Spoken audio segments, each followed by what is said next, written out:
మనం క్రీస్తుకి దాసులుగా మనం ఉండాలంటే మూడోదిగా సహనం కలిగి మనం ఉండాలన్నది మనం నేర్చుకోవాలి ప్రియులారా. సహనం అనేది మన జీవితాలకి ప్రాముఖ్యత అంటే చాలా ప్రాముఖ్యత ప్రియులారా. మన మానవ జీవితాలలో సహనం అనేది లేకుండా ఉంటే, సహించలేనటువంటి ఒక గుణం ఉంటే అది చాలా ప్రమాదకరమని బైబిల్ గ్రంథం మనకి ప్రారంభం నుంచి కూడా మనకు నేర్పిస్తూ ఉంటుంది.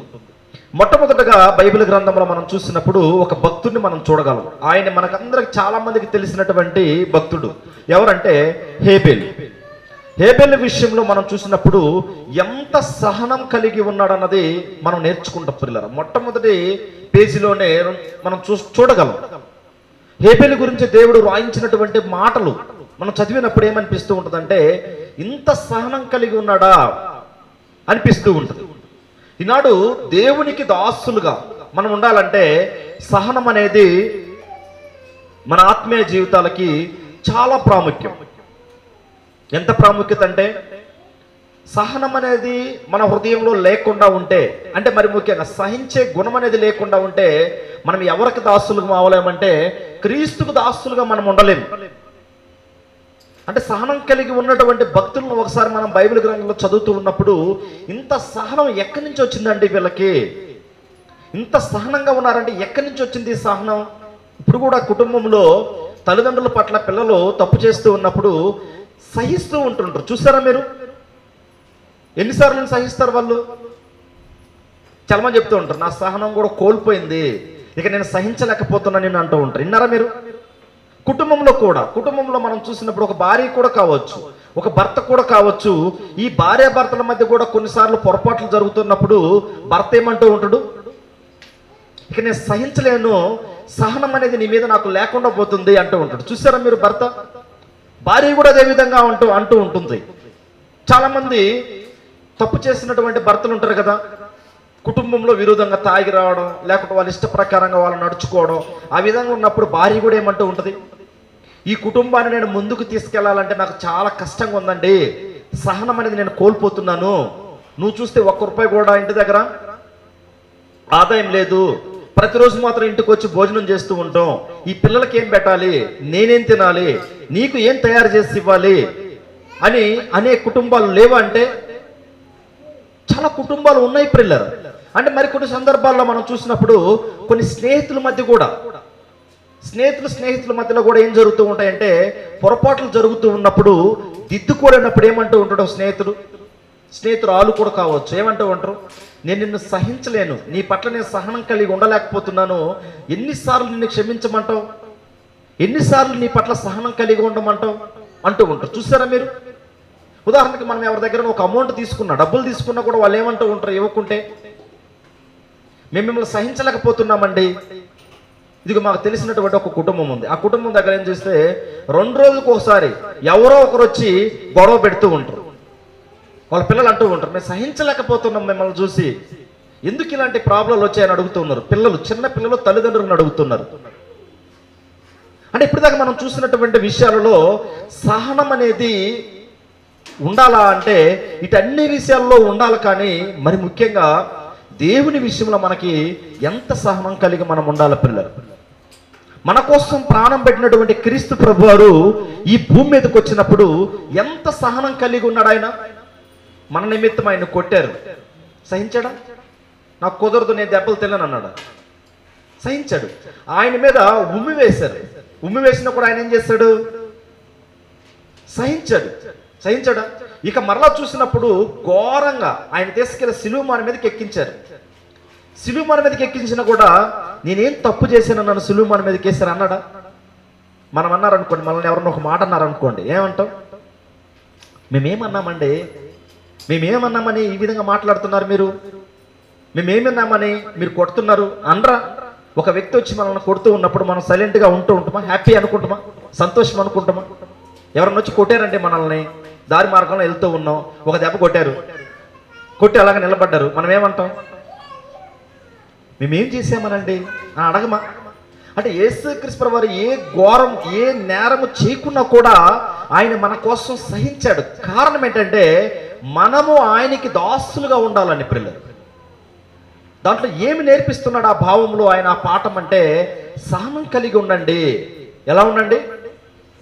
సహనం కలిగి ఉండండి అనేది చాలా క్లియర్గా మనకు నేర్పిస్తూ ఉంటున్నాడు పిల్లలు. ఈనాడు చాలా కుటుంబాలు కూడా కట్టబడలేకపోతున్నాయి. కారణం ఏంటంటే ఆ సహనం కోల్పోయి. స్నేహితుల మధ్య కూడా చాలా మంది విడిపోతున్నారంటే ఆ సహనం లేకనే. ఈనాడు కూడా చాలా మంది, మరి ముఖ్యంగా చూడగలిగితే చివరిగా దేవుని ఎడల దాసులుగా ఉండలేకపోతున్నారంటే కారణం ఏంటి? ఆ సహనాన్ని కోల్పోయి, ఆయన చేసినటువంటి మేలులు మర్చిపోయి ఏమైపోతున్నారంటే దేవునికి దూరం అయిపోతుంటున్నారు పిల్లలు. అయితే మనం ఒక వాక్య భాగాన్ని చూసి మనము ముందుకు వెళ్ళిపోదాం. మత్తయి సువార్త 5వ అధ్యాయము. మత్తయి సువార్త 5వ అధ్యాయాన్ని మనం చూసినప్పుడు 10-12 వచనాలలో దేవుని వాక్యము ఈ రీతిగా తెలియపరుస్తూ ఉంటుంది. మత్తయి సువార్త 5వ అధ్యాయము 10-12 వచనములు చూసినప్పుడు దేవుని వాక్యము ఈ రీతిగా తెలియపరుస్తూ ఉంది. నీతి నిమిత్తము హింసింపబడువారు ధన్యులు, పరలోక రాజ్యము వారిది. దేని నిమిత్తం హింసింపబడాలి? నీతి నిమిత్తం. నీతి నిమిత్తము హింసింపబడిన వారిది ఏటట? పరలోక రాజ్యం. అంటే పరలోక రాజ్యాన్ని మనం పొందాలంటే ఏం చేయాలి మరి? నీతి నిమిత్తము హింసింపబడుతూ, ఆ హింసపడుతున్నప్పుడు దాంట్లో వచ్చేది ఏంటి? సహించే గుణం ఉండాలి పిల్లలు, సహించగలగాలి. ఇప్పుడు నీతి నిమిత్తం మనం ముందుకు వెళ్తూ ఉన్నాం. చాలా మందికి అర్థం కానటువంటి విషయం ఏంటంటే, బాప్తిసం పొందితే హ్యాపీగా ఉండొచ్చు అనుకుంటూ ఉంటారు కదా. ఉంటారు ఒకవైపు, కానీ ఒకవైపు ఏముంటది? చాలా శ్రమలు వస్తూ ఉంటాయి, చాలా నిందలు వస్తూ ఉంటాయి, చాలా అవమానాలు వస్తూ ఉంటాయి. ఎవరికి వస్తుంటాయి అంటే ఎక్కువగా కూడా ఇవన్నీ అంటే బాప్తిస్మం పొందినటువంటి వ్యక్తికి. బాప్తిస్మం పొందినటువంటి ఒక వ్యక్తికి ఏమవుతుందంటే ప్రయాణం అనేది ప్రారంభమవుతూ ఉంటుంది దేవుని దగ్గరికి.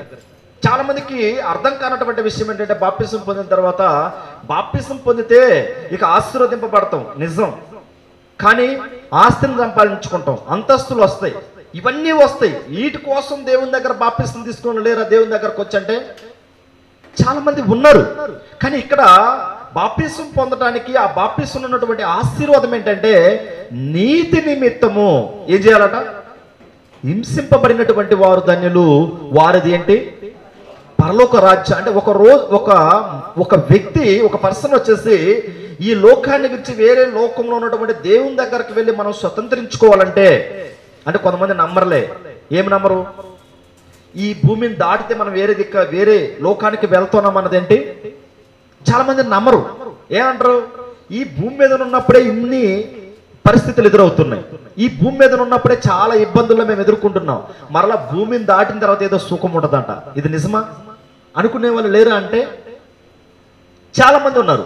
కానీ బైబిల్ గ్రంథం, మనకి దేవుని గ్రంథం మనకేం తెలియపరుస్తూ ఉందంటే, నీతి నిమిత్తము హింసింపబడినటువంటి వారు ధన్యులు, పరలోక రాజ్యము వారిది. మీరు ఒకసారి ఆలోచించినప్పుడు చాలా మంది చనిపోయిన వారి దగ్గరికి వెళ్ళినప్పుడు ఏమంటూ ఉంటారు వాళ్ళు? ఇక మరలా పేరు పెట్టి పిలవరు, అతన్ని పిలుస్తారా? ఏమంటారు? శవము, బాడీ, నిన్న ఇదిగో ఈ పొద్దున తిరుగుతూ ఉన్నాడండి, చనిపోయాడు. ఎక్కడికి పోయాడు? అర్థమవుతుందా మీకు? ఆ పదంలోనే ఉంది, ఎక్కడికో పోతున్నాడని. అంటే ఈ శరీరాన్ని విడిచి ఆత్మ అనేది దేవుని దగ్గరకు వెళ్తుంది. ఈ శరీరాన్ని విడిచి ఆత్మ అనేది దేవుని దగ్గరికి వెళ్ళాలంటే, ఈ భూమి మీద మనం సజీవులుగా బ్రతుకుతూ ఉన్నప్పుడు, సజీవులుగా ఉంటున్నప్పుడే ఎవరికి దాసులుగా ఉంటే మనం దేవుని దగ్గరికి వెళ్ళగలం? క్రీస్తుకి, మన కోసం ప్రాణం పెట్టినటువంటి ఆ క్రీస్తుకి మనం దాసులుగా ఉంటే మనం ఎక్కడికి వెళ్ళగలమంటే దేవుని దగ్గరికి మనం వెళ్ళగలం పిల్లలు. అయితే కింద చెప్తూ ఉన్నాడు 11వ వచనం, నా నిమిత్తము జనులు మిమ్మును హింసించి, నిందించి, హింసించి మీ మీద అబద్ధముగా చెడ్డ మాటలెల్లా పలుకున్నప్పుడు మీరు ధన్యులు. ఎవరి నిమిత్తము? క్రీస్తు నిమిత్తము మనల్ని, ఒకవేళ వాళ్ళు మనల్ని నిందించి, హింసించి, మన మీద చెడ్డ మాటలెల్లా పలుకున్నప్పుడు ఎవరు ధన్యులు? చెడ్డ మాటలలో పలికినప్పుడు మీరు ధన్యులు. అంటే అనిపించుకున్నటువంటి మనము ధన్యులు అనిపిస్తుంది. ఎప్పుడన్నా ఎవరన్నా మనల్ని ఒక మాట అన్నారు అనుకోండి, అవును నేను ధన్యులండి అనుకుంటామా? ఏం చేస్తారు? ఊరుకుంటారా? అంటే ఇక్కడ నీతి నిమిత్తం అనేది, హింస అనేది ఖచ్చితంగా వస్తూ ఉంటుంది పిల్లలు. ఇలా ఉన్నప్పుడు మాత్రమే మనం ఎవరికి దాసులుగా ఉంటాం? అవును, సహించే గుణం ఉండాలి. అయితే 12వ వచనం చెప్తున్నాడు, సంతోషించి ఆనందించుడి. ఎప్పుడు సంతోషించి ఆనందించాలని తెలియజేస్తున్నాడు? నిందించి హింసించి మీ మీద చెడ్డ మాటలు ఎలా పలికినప్పుడు సంతోషించాలా? నిందించి హింసించి చెడ్డ మాటలు ఎలా పలుకున్నప్పుడు ఏం చేయాలట? సంతోషంగా ఉండండి అని తెలియజేస్తున్నాడు. అంటే ఇవన్నీ కూడా యేసుక్రీస్తు వారు చేసుకుంటూ వచ్చాడు పిల్లలు. ఆయన నిందించారు, హింసించారు, చెడ్డ మాటలు ఎలా పలికినప్పుడు కూడా ఆయన ఏమనుకున్నాడు? వాళ్ళ గురించి ఒకే మాట చెప్పాడు, తండ్రి వీరు ఏమి చేయించున్నారో వెరుగురు కాబట్టి వీళ్ళని క్షమించండి తండ్రి చెప్పాడా? అంటే అందులో ఏం కనపడుతుంది? సహనం కనపడలేదా? సహించే గుణం కనపడలేదా క్రీస్తు ప్రభువు వారికి? అంటే ఈనాడు మనకు కూడా ఏం నేర్పిస్తున్నాడంటే అదే నేర్పిస్తున్నాడు పిల్లలు. మనల్ని ఎవరన్నా నిందించి హింసించి మనల్ని చెడ్డ మాటలు ఎవరన్నా పలికినప్పుడు మనం ఎలా ఉండాలంట? ఆనందించండి. చూడండి 12వ వచనం, సంతోషించి ఆనందించుడి, పరలోకమందు మీకు మీ ఫలము అధికమగును. ఇలాగున వారు మీకు పూర్వమందుండబడిన ప్రవర్తనను హింసించిరి. ఎవరెవరు? ఇదేం కొత్త కాదు పిల్లలు. హింసించడం, నిందించడం, చెడ్డ మాటలల్లా పలకడం కూడా ఇదేం కొత్త కాదు. మరి ఎవరు? పూర్వమందున్నబడినటువంటి ప్రవర్తనందరూ కూడా ఏం చేశారంటే ఇదే మార్గంలో వెళ్ళారు. ఇదే మార్గంలో మనం నేర్చుకుంటున్నటువంటి ఈ 3వ సందర్భమైనటువంటి సహనం, ఈ సహనంతోనే వెళ్ళారు. మీరు ఒక్క నోవాహును తీసుకున్నప్పుడు 120 సంవత్సరములు ఏం చేశాడు? వాడ కడుతూ సువార్తను ప్రకటించాడు. వాడ కడుతూ అంటే దేవుడు చెప్పినటువంటి పని చేసుకుంటూ మళ్ళా ఏం చేస్తాడు? మరలా దేవుణ్ణి ప్రకటించాడు, దేవుని పని చేస్తాడు. కానీ ఎంత సహనం ఉండాలి? కనీసం ఇలాంటి చిన్నపిల్లలు, ఇలా ఇక్కడ ఉన్నాడు కదా అభిషేక్ ఉన్నాడు కదా, ఇలాంటి అభిషేక్ లాంటి చిన్నపిల్లలు, ఉపేందర్ లాంటి చిన్నపిల్లలు వాడ కట్టడానికి ప్రారంభించాడు అనుకోండి. నోవాహు 120 సంవత్సరాలు వచ్చిందాక పిల్లలు ఏమంటారు? ఏం తాతయ్య చిన్నప్పటి నుంచి వాడ కడుతున్నావు, ఈ వాడ కదులుద్ది, దేవుడు వస్తాడు, జలప్రలయం వస్తుందని చెప్తూ ఉన్నావు, కనీసం నీకు కొంచెమన్నా జ్ఞానం ఉందని అడగరా పిల్లలు? ఇది నిజమై ఉంటుందా? పిల్లలకి 120 సంవత్సరాలు వస్తే ఎంత పెద్దలు అయిపోతారు. వాళ్ళకి పిల్లల వివాహం అయి ఉండదా? అప్పుడు వాళ్ళకి పెద్ద వాళ్ళ వివాహం అయినప్పుడు ఆ పిల్లలు వెళ్ళి నోవాహును అడిగి ఉండరా? కనీసం దేవుడు చెప్పాడు, కానీ దేవుడు చెప్పాడు 120 సంవత్సరాల నుంచి వాడ కడుతున్నావా, ఇది నిజమా, ఇది కదులుద్దా? కానీ దేని నిమిత్తమైన హింసించి నిందించి ఆయన చెడ్డ మాటలలో పలికించుకున్నాడు. మరి ఎవరు ఏమని ఉండరా? ఊర్లో ఏమని ఉండరా? కానీ ఎంత సహనం కలిగి ఉన్నాడు. అయితే మనం ఇక్కడ చూసినప్పుడు దేవుని వాక్యం ఏం తెలియజేస్తూ ఉంటుందంటే, యోహాను సువార్తలో మనం చూసినప్పుడు 15వ అధ్యాయము 18-19 వచనాల్లో కూడా మనం చూసినప్పుడు, యోహాను సువార్త 15వ అధ్యాయము 18-19 వచనాలలో మనం చూసినప్పుడు దేవుని వాక్యం ఈ రీతిగా తెలియపరుస్తూ ఉంది. ఏమంటున్నాడంటే, ఇప్పుడు నోవాహు గురించి మనం ఆలోచించామనుకోండి, ఇక్కడ ఏం తెలియపరుస్తుందంటే, లోకము మిమ్మును ద్వేషించిన ఎడల మీకంటే ముందుగా నన్ను ద్వేషించినని మీరు ఎరుగుదురు. మనం ఎవరికైతే దాసులుగా ఉంటున్నామో, యోహాను సువార్త 15వ అధ్యాయము 18వ వచనం పేజీ నెంబర్ 96, ఇందులో ఏం తెలియజేస్తుందంటే, లోకము మిమ్మల్ని దేశిస్తే మీరేం చేయండి? లోకమును మిమ్మల్ని దేశించిందంటే మీకంటే ముందుగా ఏం చేసింది? లోకం నన్ను ద్వేషించింది. చూసారు ఎలా ఉందో? మీరు దీనికి ఆశ్చర్యపడవలసినటువంటి విషయం ఏమి లేదు. ఇందులో మిమ్మల్ని లోకం దేశిస్తూ ఉందంటే, మిమ్మల్ని హింసించి నిందించి మీ మీద చెడ్డ మాటలెల్లా మిమ్మల్ని పలుకుతూ ఉందంటే లోకము దీనికన్నా ముందుగా నన్ను ద్వేషించింది, దీనికన్నా ముందుగా నన్ను ఏం చేసింది? హింసించింది. దీనికన్నా ముందుగా నన్ను ఏం చేసింది? చెడ్డ మాటలెల్లా నన్ను పలికింది. మీరు దీనికి ఏం చేయొద్దు, ఆశ్చర్యపోవద్దు. యేసుక్రీస్తు ప్రభువారు నేర్పిస్తూ ఉంటున్నాడు పిల్లలు. ఏం నేర్పిస్తుంటున్నాడు?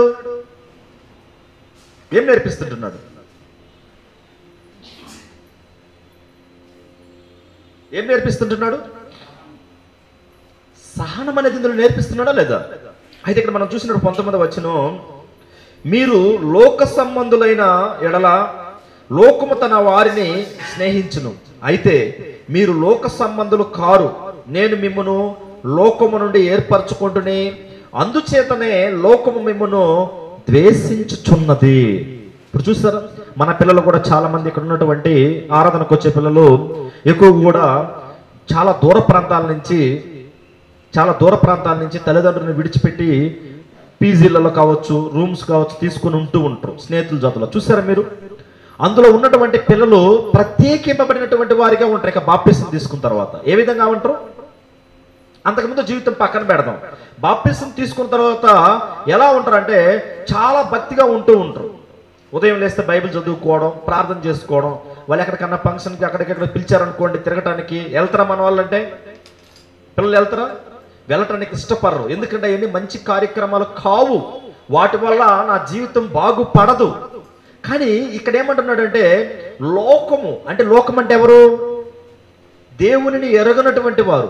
వాళ్ళు మిమ్మల్ని స్నేహిస్తున్నారంటే వాళ్ళతో మీరు ఉంటే మాత్రమే, ఆ అలవాట్లకి వెళ్తే మాత్రమే వాళ్ళు మీతో ఏం చేస్తారు? స్నేహం కలిగి ఉంటారు.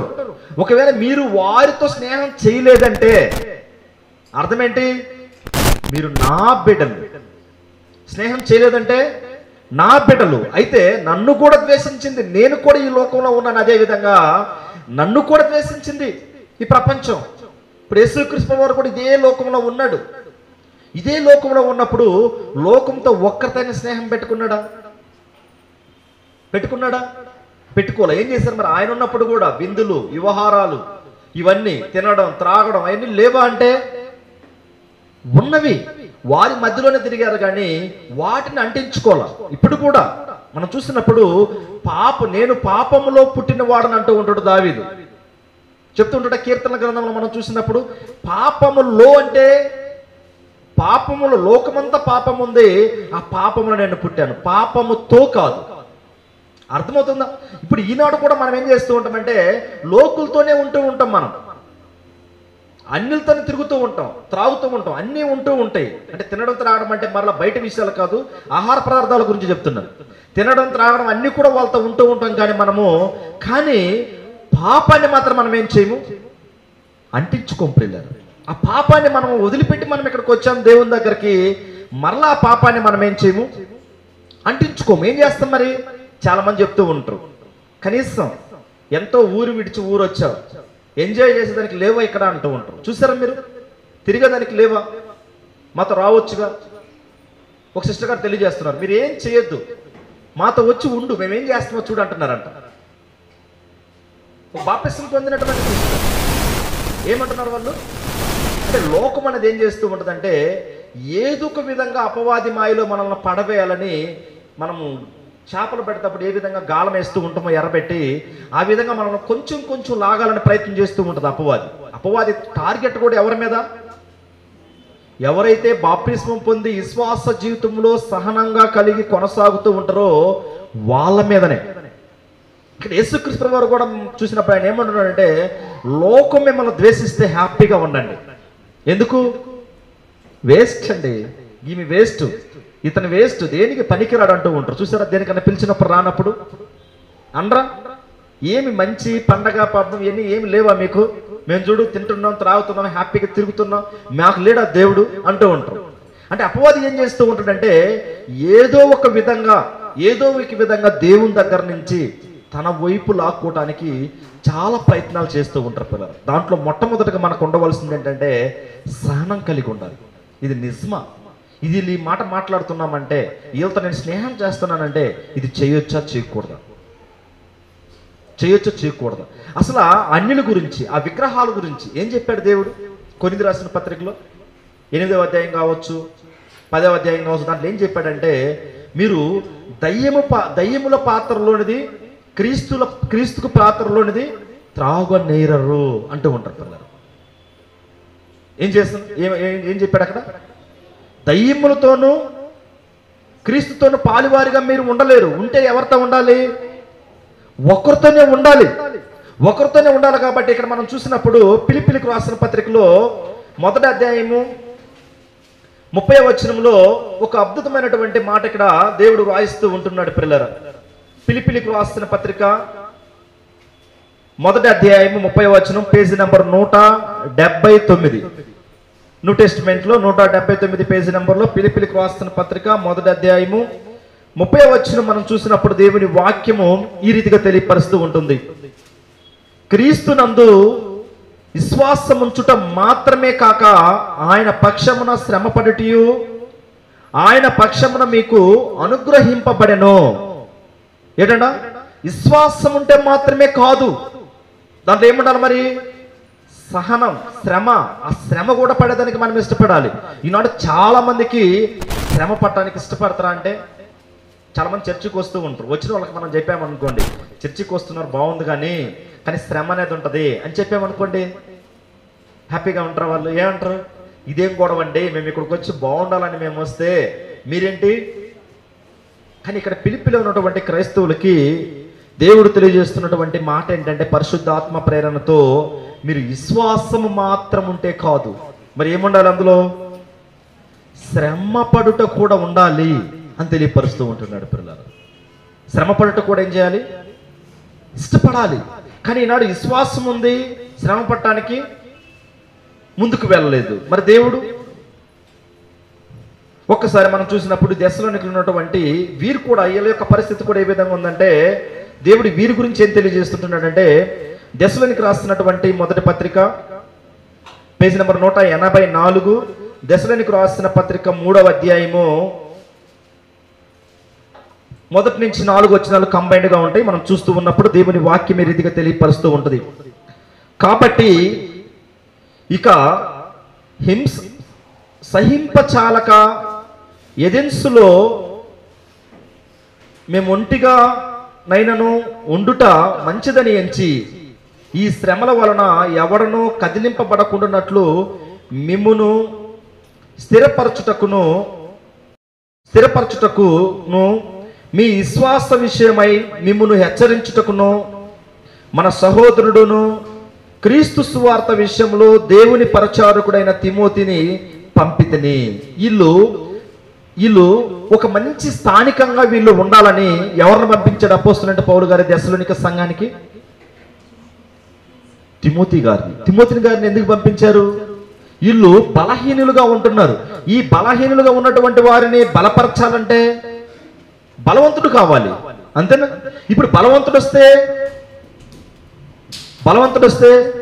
చాలా మంది మీరు చూస్తుంటారా, మన ఊరు ప్రాంతం దగ్గర పాము వచ్చింది అనుకోండి, ఉదాహరణకి ఒక పాము వెళ్తూ ఉంది అనుకోండి, అందరు పరుగులు తీస్తూ ఉంటారు. చూసారా?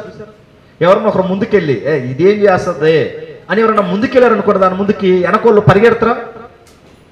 పరిగెడడానికి ఇష్టపడతారా?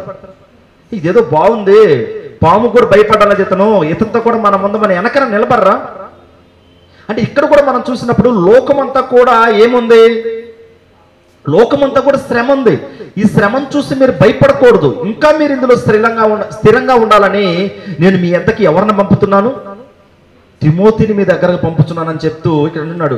మేము మీ ఎద్ద ఉన్నప్పుడు మనము శ్రమను అనుభవించవలసి ఉన్నదని మీతో ముందుగా చెప్తాం కదా, అలాగే జరిగినది. అయితే ఈ దెస్సలోనికలో విపరీతమైనటువంటి శ్రమలు వచ్చినప్పుడు వెళ్ళడం దేని గురించి చెప్పారు వీళ్ళు? పౌలు గారు కావచ్చు, తిమోతి గారు కావచ్చు, వీళ్ళకి మీరు దేవుళ్ళకి వస్తారంటే, మీరు దేవుళ్ళలో ఎదగాలంటే మొదటగా శ్రమలు అనుభవించాలి. నేను మొదటగా మీకు చెప్పానుగా. ఇప్పుడు శ్రమల్లో ఉన్నటువంటి వీళ్ళని ఆదరించడానికి ఎవరిని పంపించారు? తిమోతి గారిని దెస్సలోనిక స్థానిక సంఘానికి పంపించారు పిల్లలు. అయితే ఆయన చెప్పే మాట ఏంటంటే, మీకు ఈ విధంగా శ్రమలు ఉంటాయని మేము ముందుగా చెప్పాంగా మీకు అంటూ ఉన్నాడు పిల్లలు. అయితే ఇక్కడ మనం చూసినప్పుడు ఇది మీకు తెలియను, అట్టి శ్రమలను అనుభవించుటకు మనము నియమింపబడిన వారమని మీరు ఎరుగుదురు. ఎట్టి శ్రమలు? క్రైస్తవ జీవితంలో క్రీస్తుని వెంబడిస్తున్నటువంటి మనము, క్రీస్తుకు దాసులుగా మనం ఉండాలంటే ఏముంటాయని తెలియజేస్తున్నాడు? శ్రమలనే ఉంటవి. ఈ శ్రమలలో మీరు ఎలా ఉండాలంటే సహనం కలిగి ఉండాలి. ఎలా ఉండాలి? సహనం అనేది లేకుంటే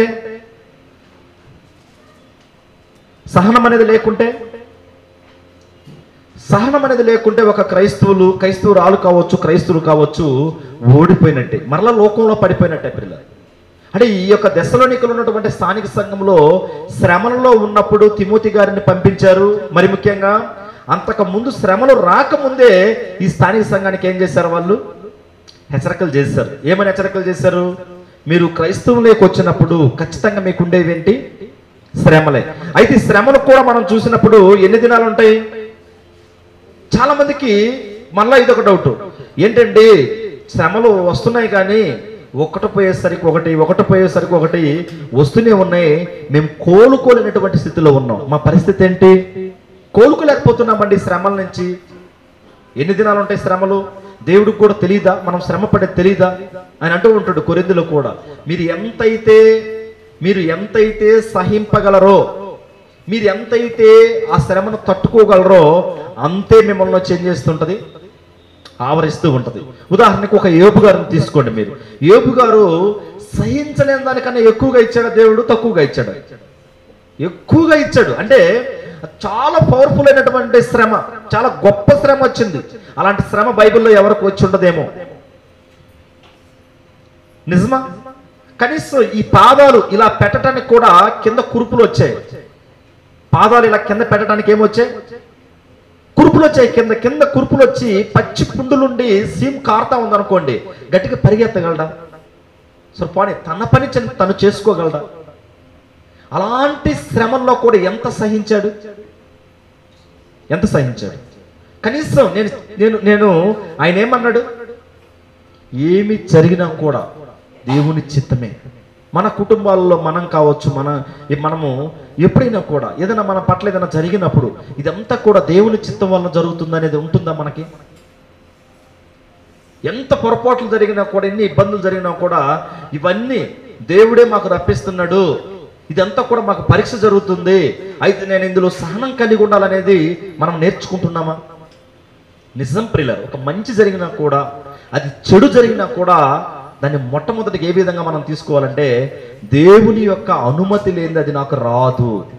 నిజం. ఇది మొదటగా ఒక క్రీస్తుకు దాసులుగా ఉంటున్నటువంటి మనం ఏం చేయాలి? గ్రహించాలి. దేవుని యొక్క అనుమతి లేదేంటి? అనుమతి లేనిది ఇది నా కుటుంబంలో సంభవించదు, నాకు సంభవించదు. అయితే నేనేం చేయాలి? సహనం కలిగి ఉండాలి. ఇక్కడ మనం చూసినప్పుడు పేతురు రాసినటువంటి మొదటి పత్రిక 1వ అధ్యాయము 6వ వచనం మనం చూసినప్పుడు, పేతురు రాసిన మొదటి పత్రిక పేజీ నంబర్ 115, క్షమించండి 215 పేజీ నెంబర్లో మనం చూసినప్పుడు పేతురు రాసినటువంటి మొదటి పత్రిక 1వ అధ్యాయము 6వ వచనం మనం చూసినప్పుడు దేవుని వాక్యం ఏ రీతిగా తెలియపరుస్తూ ఉంటుంది. ఇందువలన మీరు మిక్కిలి ఆనందించుచున్నారు కానీ అవసరమును బట్టి నానా విధమైన శోధనల చేత ప్రస్తుతమున కొంచెము కాలము మీకు దుఃఖము ఏం చేస్తుందంట? దుఃఖము కలుగుచున్నది. ఎంతకాలం కలుగుచున్నది దుఃఖము? కొద్ది కాలము మాత్రమే పిల్లలు, కొద్ది కాలము మాత్రమే దుఃఖం ఉంటుంది. మీరు చాలా ఆనందంగా హ్యాపీగా ఉన్నారు, కానీ మీకేం కలగద్ది? ఈయన కూడా ఎవరికి రాస్తున్నారంటే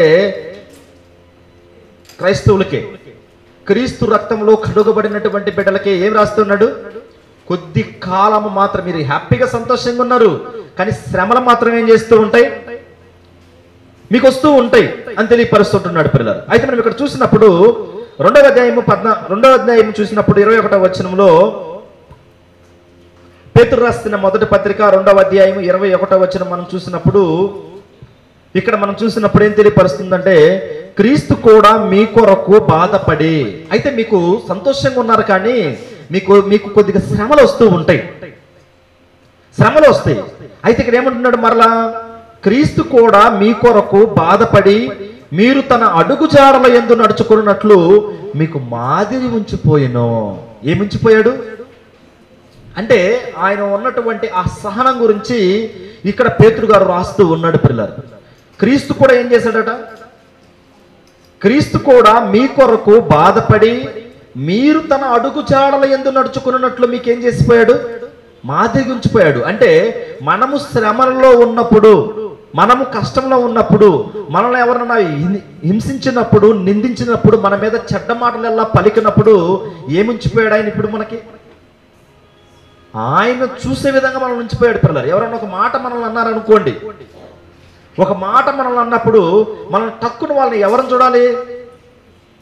మన కోసం ప్రాణం పెట్టినటువంటి క్రీస్తుని ఎంత సహించాడు, ఎంత హింసింపబడాడు, ఎంత అవమానం పొందాడు, వీటన్నిటికి కూడా ఆ మాదిరి అనేది ఏ విధంగా మనకు ఉంచిపోయాడు అనేది ఇక్కడ నేర్పిస్తూ ఉంటుంది పిల్లలు. అయితే మనం ఇక్కడ చూసినప్పుడు 4వ అధ్యాయం 13వ వచనంలో కూడా మనం చూసినప్పుడు, పేతురు రాసిన మొదటి పత్రికలోనే ఇందులోనే 4వ అధ్యాయం 13వ వచనం మనం చూసినప్పుడు, క్రీస్తు మహిమ, మొదటి పేతురు రాసిన పత్రిక 4వ అధ్యాయము 13వ వచనం, క్రీస్తు మహిమ బయలుపరచబడినప్పుడు మీరు మహా ఆనందముతో సంతోషించు నిమిత్తము క్రీస్తు శ్రమలలో మీరు పాలువారై ఉన్నందుక సంతోషించుడి. ఏంటి శ్రమలు? క్రీస్తు ఏ విధంగా శ్రమలు వచ్చినప్పుడు సంతోషించి సహనం కలిగి ఉన్నారో, మీరు కూడా కష్టం అనేది, శ్రమ అనేది మీకు వచ్చినప్పుడు మీరేం చేయండి? సంతోషించండి. ఇప్పుడు మనకి కష్టం వచ్చింది అనుకోండి, మనం హ్యాపీగా నవ్వుతూ ఉన్నాం అనుకోండి, ఎవరన్నా చూస్తే ఏమంటారు?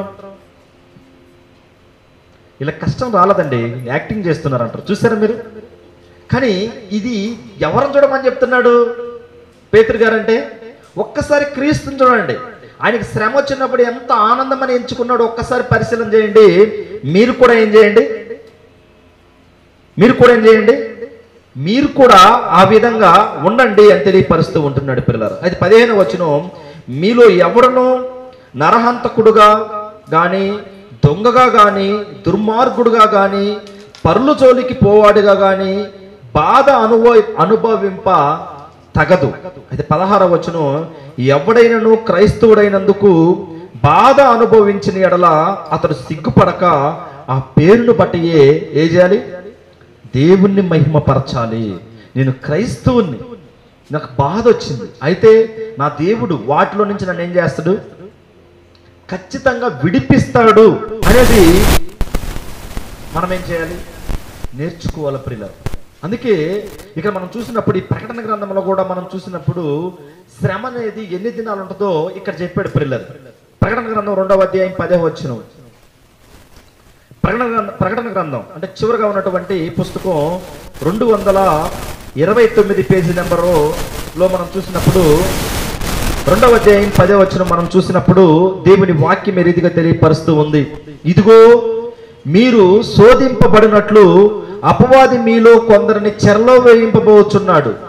10 దినములు శ్రమ కలుగును, మరణము వరకు నమ్మకముగా ఉండుము, నేను నీకు జీవ కిరీటం ఇచ్చేదను. అదే లిటరల్ గా 10 తీసుకోకూడదు పిల్లలు. మనం ఇక్కడ శ్రమలు అయితే వస్తాయి. ఎన్ని దినాలు ఉంటాయి అంటున్నాడు? 10 దినములు శ్రమ. 10 అంటే లిటరల్ గా మనం తీసుకోకూడదు. 1, 2, 3, 10 తీసుకున్నాం అనుకోండి, 11వ రోజు కూడా మనకేమొస్తాయి? శ్రమ వస్తాయి.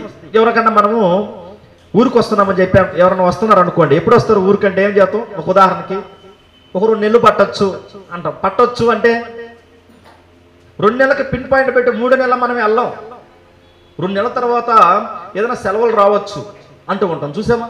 అంటే 2 నెలలు అంటే 60 రోజులని కాదు, ఒక ఉదాహరణ చెప్పడం అనమాట. ఎవరన్నా అమౌంట్ ఇవ్వాలనుకున్న డబ్బులు ఎప్పుడు ఇస్తారంటే 4 రోజులు ఆగొచ్చుగా అంటూ ఉంటారు. చూసారా? 4 రోజులు అంటే లిటరల్గా 4 రోజులు కాదు. ఇక్కడ కూడా అదేనమాట. మనం 10 తీసుకోకూడదు పిల్లలు. ఇక్కడ అంటే మనుషులకు అనేది కొద్ది దినాలు మాత్రమే శ్రమలు అనేవి ఉంటాయి. ఆ శ్రమల్లో ఏం చేయాలని తెలియజేస్తున్నాడు? సహనం కలిగి మనం ఉంటే మనకేం చేస్తాడు ఆయన? జీవ కిరీటం పిల్లలు. అంటే నిత్యము జీవించే ఒక జీవితం అనేది ఉంటుంది.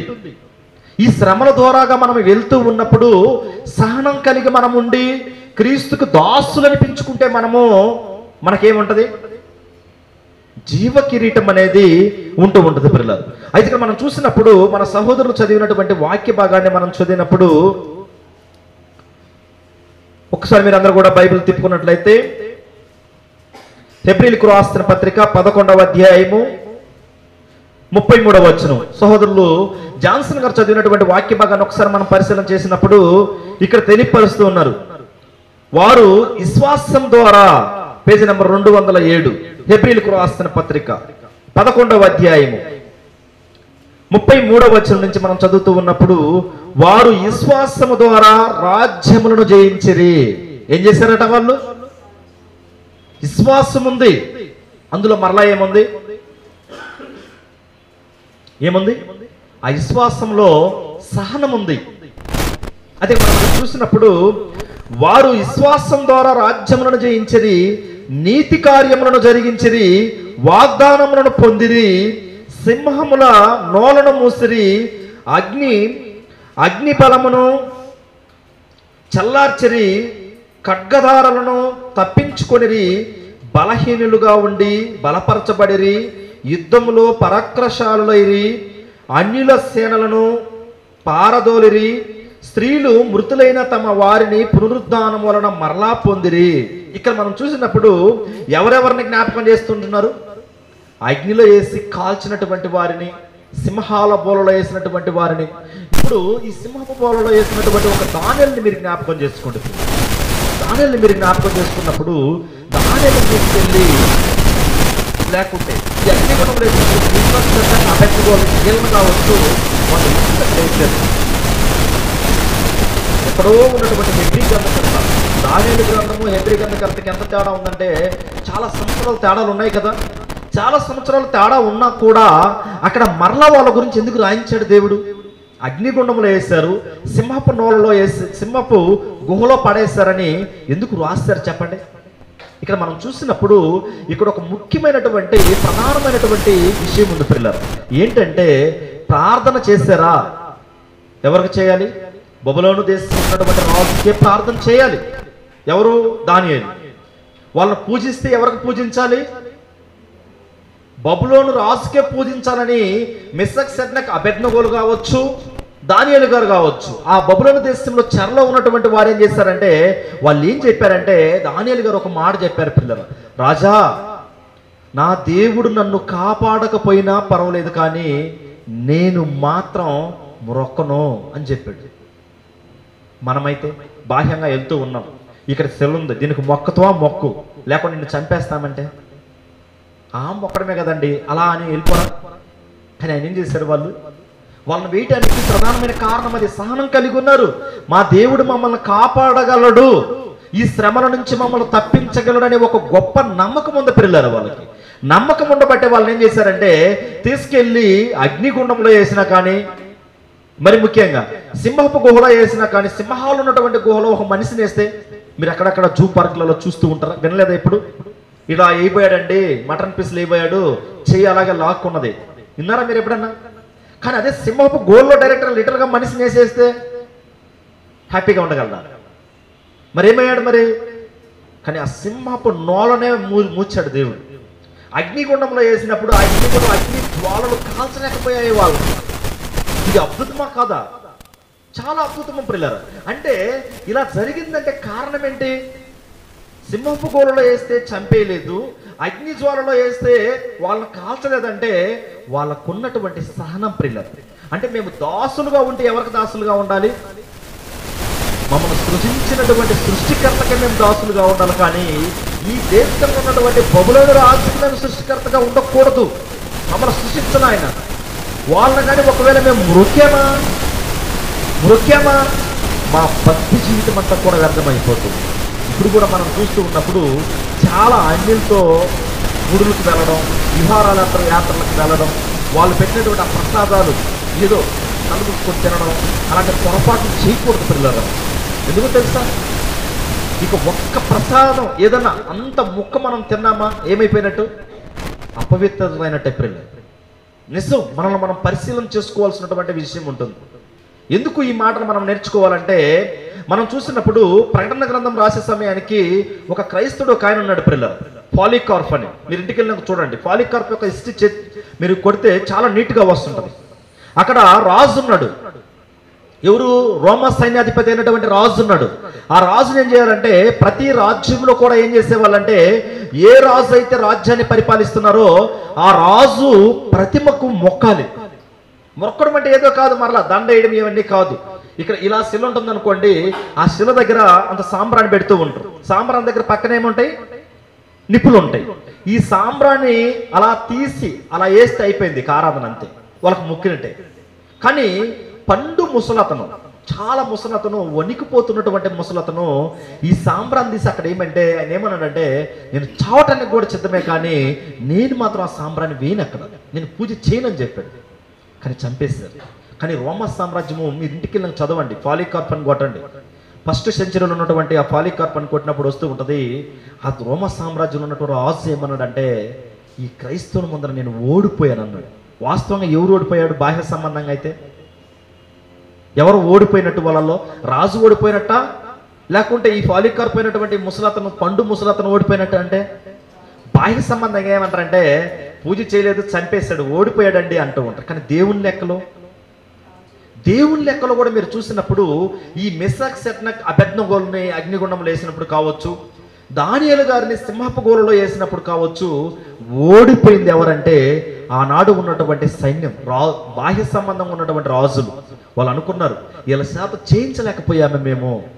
దాని తర్వాత ఆ అగ్నిగుండం నుంచి బయటకు వచ్చినాక కానివ్వండి, ఈ సింహపు గోలలో నుంచి బయటకు వచ్చినప్పుడు కానివ్వండి, వాళ్ళు చెప్పినటువంటి మాట ఏంటంటే, ఆ రాజులు అన్యులు కదా, వాళ్ళు దేవుణ్ణి ఎరగనటువంటి వారు కదా, వాళ్ళు చెప్పినటువంటి మాట ఏంటంటే, మీలాంటి దేవుడు ఇక ఎవ్వరూ లేరని ఆ రాజులు సాక్ష్యం ఇచ్చారు. పిల్లలు ఏం చేశారు? వాళ్ళు మీలాంటి రాజులు ఈ ప్రపంచంలో ఎవ్వరూ లేరు, మీ దేవుడే మీ దేవుడు అని మీరు ప్రకటన గ్రంథం చదివినప్పుడు 8వ అధ్యాయం కావచ్చు, 7వ అధ్యాయం కావచ్చు, 2వ అధ్యాయం కావచ్చు చదివినప్పుడు అక్కడ చాలా క్లియర్గా రాశాడు. పిల్లలు 7, 8 అధ్యాయాలు, 2వ అధ్యాయం మీరు చదవండి ఇంటికి వెళ్ళిన తర్వాత. వాళ్ళు ఏం చేస్తారంటే, అక్కడ ఉన్నటువంటి రాజులు మీ దేవుడే గొప్ప దేవుడని వాళ్ళు ఏం చేశారు?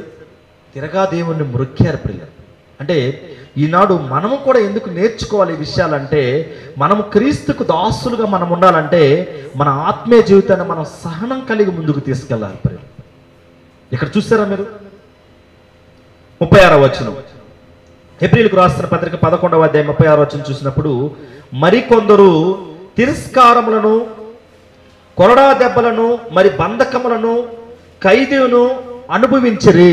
ఏం చేశారంటే వీళ్ళందరూ కూడా తిరస్కరింపబడ్డారు. ఖైదీలు అంటే మామూలుగా ఉండదు. ఏం చేసేవాళ్ళు? వాళ్ళు పెద్ద గృహలు ఉంటాయి. అప్పుడు గృహలు ఉంటే కారు చీకటి, ఆ కారు చీకటిలో తీసుకెళ్ళి చేతులు కాళ్ళు కట్టేసి తీసుకెళ్ళి అక్కడ పడేసేవాళ్ళు. పిల్లలు నీళ్ళు ఉండదు, ఆహారం ఉండదు, ఏది లేకుండా తీసుకెళ్ళి, ఎందుకు వీళ్ళందరినీ ఈ విధంగా తీసుకెళ్ళి లోపల పడేస్తారు? మరి ఎందుకు?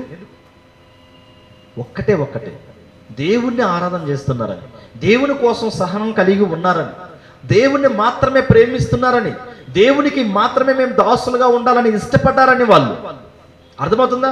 మేమేమన్నా చేస్తే మా క్రీస్తుకి మేము దాసులుగా ఉంటాం, కానీ ఈ లోకంలో ఉన్న వాటిని వేటిని కూడా మేము మొక్కము అనే ఒక గొప్ప తీర్మానం వాళ్ళు తీసుకున్నందుకు వాళ్ళని తీసుకెళ్ళి ఆ విధంగా హింసించారు. పిల్లలు అయితే మనం ఇక్కడ చూసినప్పుడు 37వ వచనం, రాళ్లతో కొట్టబడిరి, రంపములతో కోయబడిరి, శోధింపబడిరి, ఖడ్గంతో చంపబడిరి, గొర్రె చర్మములను, మేక చర్మములను వేసుకొని దరిద్రులయుండి శ్రమపడి హింస పొందుచు అడవులలోను, కొండల మీదను, గుహలలోను, సొరంగములలోను తిరుగులాడుచు సంచరించిరి. ఎవరి కోసం ఇవన్నీ కూడా? గొర్రె చర్మం కప్పుకొని కొండలలోను, గుహలలోను, రాళ్లతోనూ, రంపాలతోనూ మీరు చూసినప్పుడు యాకోబు యొక్క మరణాన్ని, మరలా కూడా ఇంటికి వెళ్ళినాక మీరు యాకోబు యొక్క మరణాన్ని మీరు స్టడీ చేయండి. పిల్లలు ఏం చేశారంటే, ఆయన్ని దేవుణ్ణి ఈ విధంగా క్రీస్తుకేనే దాసులుగా ఉండాలని ఆయన కోరుకున్నందుకు ఆయన్ని రంపం తీసుకుని ఇలాగ నడిమి కోసి 2 ముక్కలు చేసేస్తారు. చరిత్రలోకి వెళ్తే ఇవన్నీ కూడా ఉంటూ ఉంటాయి అన్నమాట. ఏం చేశారు రంపంతో ఆయన్ని? ఎందుకు యాకోబుని అంత బలంగా ఆయన్ని కోసి 2 భాగాలు చేయాలి? వాళ్ళ కసి చూసారా ఏ విధంగా ఉందో? కానీ ఆ విధంగా 2 భాగాలు చేస్తే ఆయన ఓడిపోయినట్ట? 2 భాగాలు చేస్తే ఆయన ముగింపైనట్ట? 2 భాగాలు చేస్తే ముగింపు కాదు. ఆయన హ్యాపీగా ఎక్కడున్నాడు? హ్యాపీగా దేవుని దగ్గర ఉన్నాడు. అంటే ఎంత సహనం కలిగి ఉంటే, మరలా కోసేటప్పుడు, వాళ్ళని కొట్టేటప్పుడు, వాళ్ళ గృహంలో ఉన్నప్పుడు, వాళ్ళు చంపబడినప్పుడు, చంపబడక ముందు ఒక్క మాట చెప్తే చాలు, ఏమని? మేము క్రీస్తుకు దాసులు కాదండి అని చెప్తే ఏం చేస్తారు వాళ్ళు? మా మనిషే అని వదిలేస్తారు. ఇక కానీ ఒక్క మాట వాళ్ళ నోటితో చెప్పించలేకపోయారంటే వాళ్ళు ఎంత సహనం కలిగి ఉన్నారు, ఎంత సహనం కలిగి ఉన్నారు. ఈనాడు మనం కావచ్చు, మన కుటుంబాలు కావచ్చు, మన కుటుంబాల్లో వచ్చే ఆ విపత్తులకి, ఆ శ్రమలకి, ఆ బాధలకి మనం ఎంత ఓపిక కలిగి ఉన్నామో ఒక్కసారి పరిశీలన చేయండి పిల్లలు. మనకు వచ్చినటువంటి ఆ ఇబ్బందులు కావచ్చు, ప్రతి పరిస్థితిని కావచ్చు, మనం కళ్ళ ముందులు తెచ్చుకొని ఆనాడు ఉన్నటువంటి భక్తులు ఎంత సహనం కలిగి ఉన్నారు, క్రీస్తుకు దాసులుగా ఉన్నారు. ఈనాడు మనం ఏ విధంగా క్రీస్తుకు దాసులుగా ఉండగలుగుతున్నామా, మనలో ఎంత సహనం ఉంది అనేది ఒక్కసారి మనం పరిశీలన చేసామనుకోండి, మనల్ని మనం ఏం చేయాలి, పరిశీలన చేసుకోవాలి.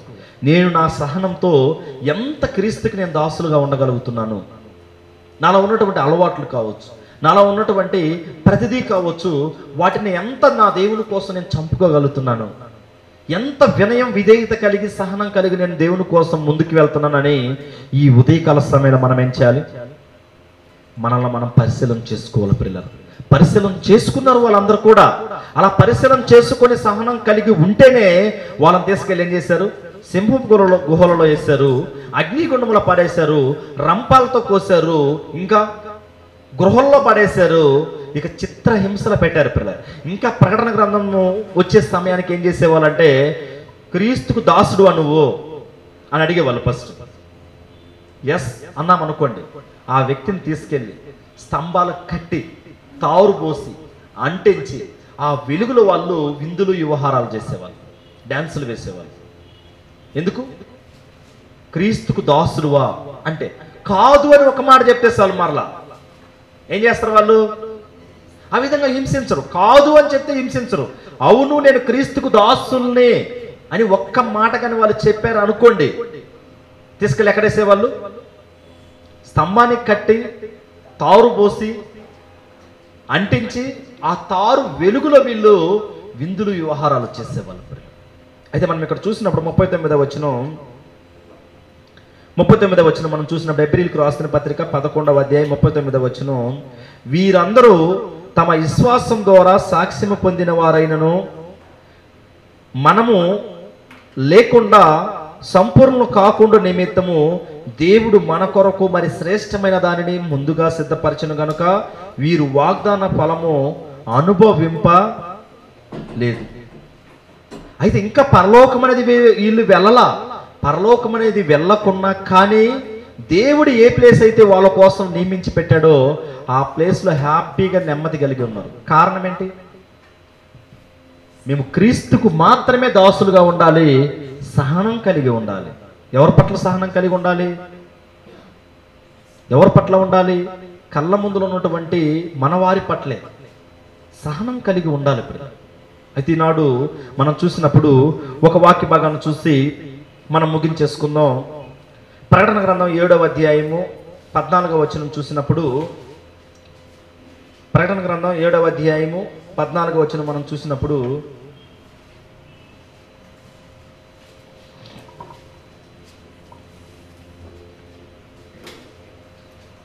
అందుకు నేను, అయ్యా నీకే తెలియనుగా అతడు ఇలాగు నాతో చెప్పెను, వీరు మహాశ్రమల నుండి వచ్చిన వారు గొర్రెపిల్ల రక్తములో తమ వస్త్రములు ఉదుక్కుని వాటిని తెలుపు చేసుకొనిరి. ఏం చేశారంట వీళ్ళు? క్రీస్తు ప్రభువారి రక్తములో వాళ్ళ పాపములు కడుగుకొని ఏం చేసుకున్నారు? తెలుపు చేసుకున్నారు. అంటే వాళ్ళ పాపాలు అనేవి కడగబడి పరిశుద్ధపరచబడ్డారు. పిల్లలు ప్రారంభం నుంచి శ్రమలు వచ్చినటువంటి వాళ్ళందరూ కూడా దేని ద్వారాగా వాళ్ళ యొక్క హృదయాన్ని తెలుపు చేసుకున్నారంటే ఒక్క క్రీస్తు రక్తంతోనే. ఈనాడు మన కుటుంబాలు మనము కూడా తెలుపు చేసుకున్నటువంటి మనము పరిపూర్ణంగా మనం ఏం చేయాలి? మన ఆత్మీయ జీవితాన్ని సహనం కలిగి ముందుకు తీసుకెళ్లాలని మిమ్మల్ని అందరిని కూడా ప్రేమతో హెచ్చరిస్తూ నేను హెచ్చరించుకుంటున్నాను. ఓపిక అయినటువంటి మీకు అందరికి కూడా ప్రభువైన యేసు క్రీస్తు నామములో వందనాలు తెలియజేసుకుంటూ ఈ సమయాన్ని అధ్యక్షుడు